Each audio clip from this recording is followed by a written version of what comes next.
Hey guys, how's it going? Hope you're all keeping good and happy, and let's do a roundup of my graded coins that I got for 2022.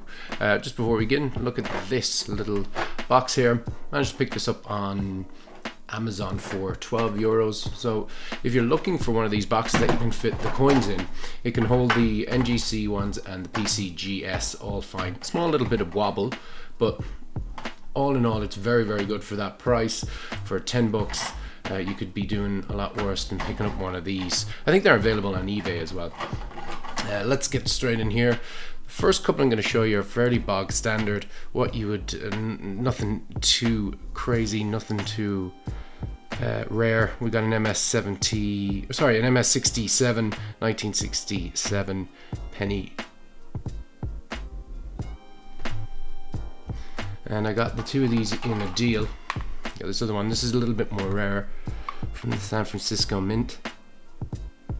Again, the same year, 1967.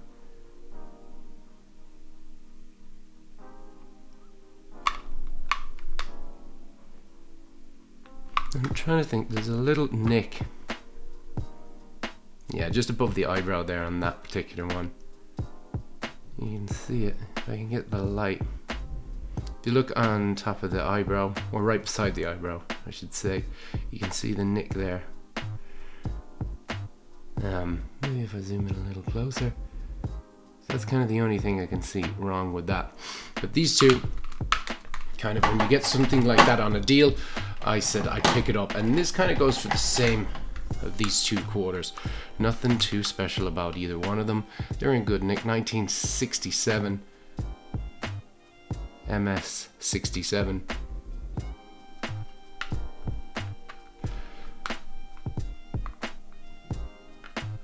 Again, getting a deal from buying the two of them.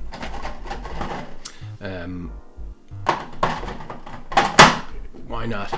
So stuff gets a little bit more interesting here. This is nice. This is a proof 67 1963 star. So this would be a little bit better than your average 67.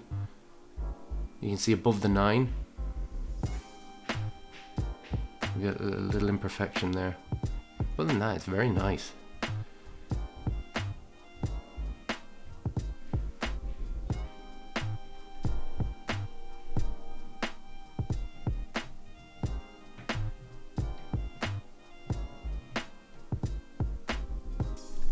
And the guy that was selling this on eBay never sold a coin before, so nobody was bidding on it. I went in the last 10 seconds and picked it up for a real good price.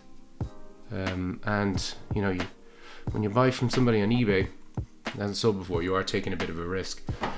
But I said I'd do it for that, and it all worked out perfect. Here is a 1898 AU58 Barber Half. What I like is I like the halves. I like the American halves. I love them. I think they're the nicest coin you can get, especially the early 20th century one, 20th century silver from America. Everything from the font down to the design, it's just amazing. The guy that sold this, he seems to think that this is undergraded. At an AEU 58, let me know what you guys think, you more experienced people.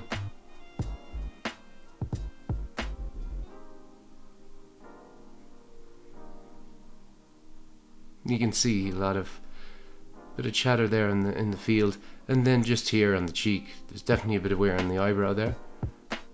But the high points of the coin seem to be quite okay.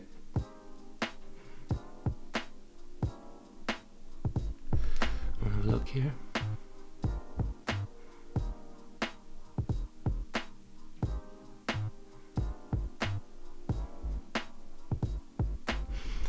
I'll look at that side, because I think that's where on the obverse.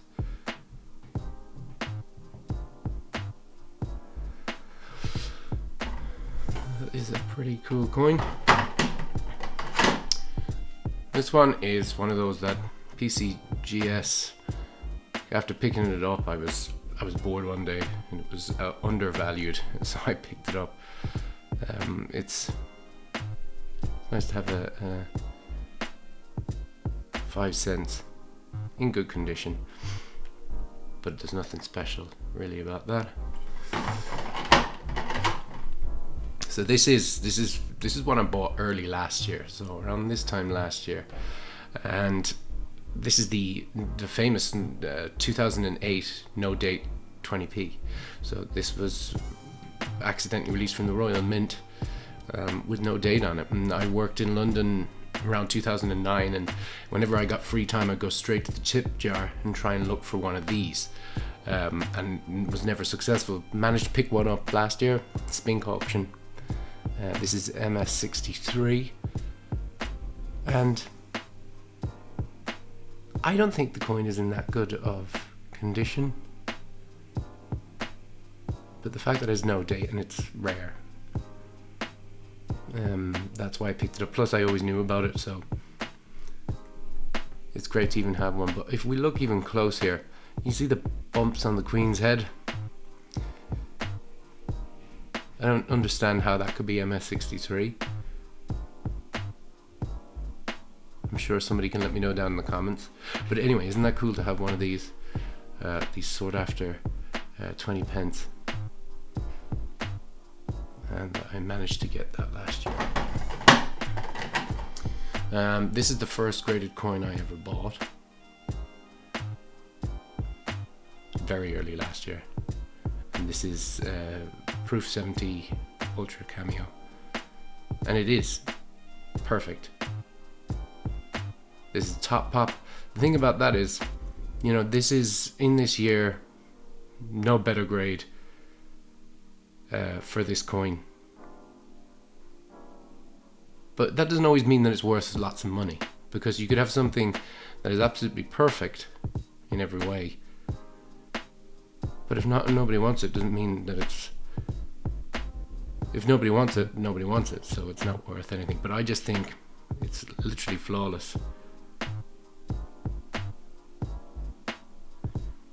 It looks great, and I love the pound coin.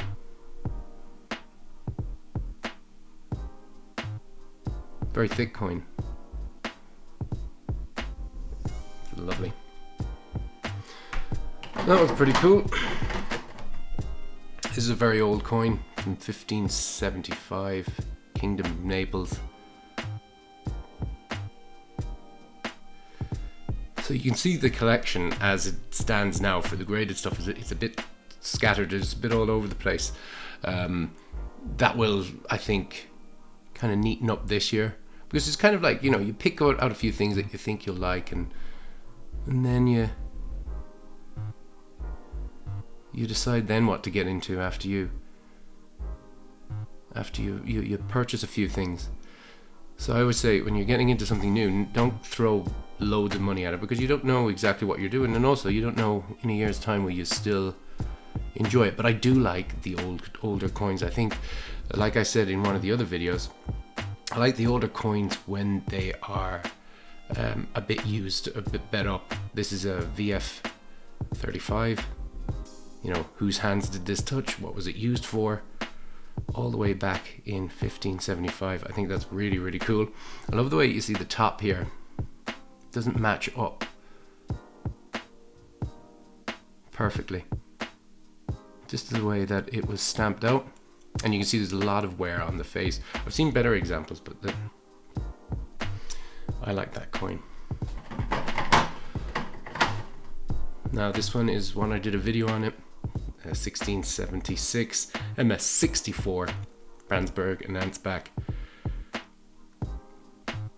I seen this in a 66. I compared a 66 against this in the video that I did. So just to kind of brush up on the grading, and you can see really here, just by, I think that we'll call it the bow tie, you can see that's a high point and there's a lot of wear there. If you compare it to 66, you know what, I'll leave a card in the top of the video here, so you can see that video if you want. Very thin coin. See how thin that is? And here, on this side. It's quite busy on that side. You also, if you look at the crown, where the date's flanking through 1676, there's a lot of wear on the crown. But you can only see that when you compare it against something else. And you see it's hammered out from very thin piece of silver.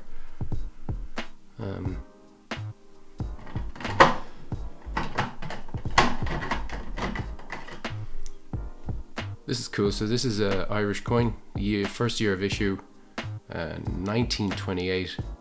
This is in MS62. And Irish coins graded are quite hard to find in Europe, oddly enough. In America, whenever I go on eBay, there's loads, but they're all from America, which you can't buy because of import fees and deliveries and all that kind of stuff that puts the price way too high. But in America, generally, there's just a lot more graded coins. And the market there is bigger. You don't buy, because I'm in the European Union, you don't buy from the UK anymore because you could just get crippled with import fees because of Brexit. So, yeah, you're kind of limited. People find the Irish coins quite boring. And I get what you mean, it's just a picture of a horse, but it's actually quite nice. And when you're looking for details on the Irish coins, if you're interested, look over at the horse's tail. There should be, I think it's 8 lines within that tail. And you look at the hoofs and you look at the muscles and the head. So the muscles, the definition within the hip and the shoulder, and then the head as well.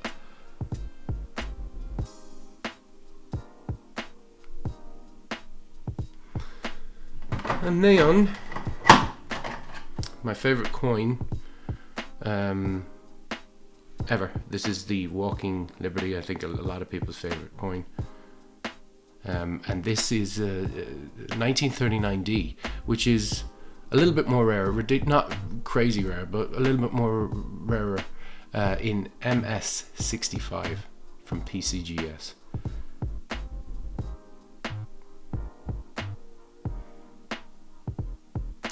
Great detail.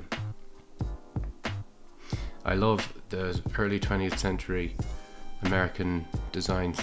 Adolf A. Weinman designed it. Just brilliant. I love everything, even down to that font. Same with the Mercury dime as well. Just makes great stuff.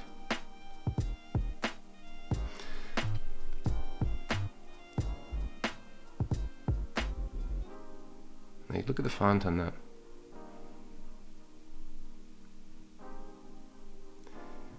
They know and knew how to make coins, I should say.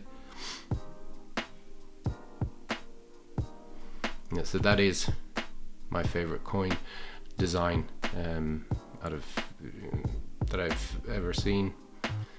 They just know how to make coins. That's everything there, guys. It's a bit scattered for a collection, but it's quite good for a starting point. I'm happy with everything in it, and it'll only grow for next year. So I think as well, I'll just go heavier on the half dollars, and I'm gonna, from what I've learned this year, is I'm gonna keep to higher grades. So I'm gonna keep to the MS, above MS64 for purchasing stuff from now on. And will you please let me know, for more experience, guys, if you can, do you think that's about right for an AU58?